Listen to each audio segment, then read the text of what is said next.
ఆయన మందిరంలో ఆ శిలువ శక్తి తప్ప మరొక ఏది మనకు కనిపించకూడదు. మనమందరం కూడా శిలువ వైపు చూద్దాం. స్తోత్రం స్తోత్రం స్తోత్రం స్తోత్రం స్తోత్రం స్తోత్రం స్తోత్రం పరిశుద్ధుడా నీకు వందనాలు వందనాలు వందనాలు వందనాలు వందనాలు వందనాలు వందనాలు వందనాలు వందనాలు యేసయ్యా. ఈ పరిశుద్ధాత్మని ప్రభావి పాదశాన్ని పోల్చి ఉన్నారు నాయన. వచ్చిన ప్రతి బిడ్డనైనా వారి నోట్లు బాగుగా తెరిచి దాన్ని నిలుపుకోవడానికి స్తుతిస్తూ ఉన్నారు. ఏ పాటి వారునైనా ఏ ప్రజల లేనటువంటి వారము నిత్యము మాట్లాడుకుంటూ కొనియాడబడుతూ నిత్యము పరిశుద్ధుడు పరిశుద్ధుడు పరిశుద్ధుడు పరిశుద్ధుడు పరిశుద్ధుడు పరిశుద్ధుడు మాట్లాడుకుంటూ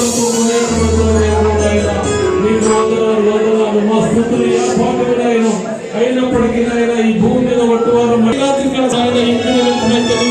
చేస్తున్నావు. ఎంత మందిని ప్రభావం వైపు తిప్పడానికి ప్రభుని నామాన్ని స్తుతించడానికి కీర్తించడానికి ఈ అభిషేకం ఈ సంఘం పైన ఉంచండి నాయన. నిశ్చయముగా నీ ఆత్మని సంఘం పైన కుమ్మరించండి నాయన. ప్రతి ఒక్కరు నాయన ప్రభా అనేక స్వరాలతో స్తుతించాలి, కీర్తించాలి,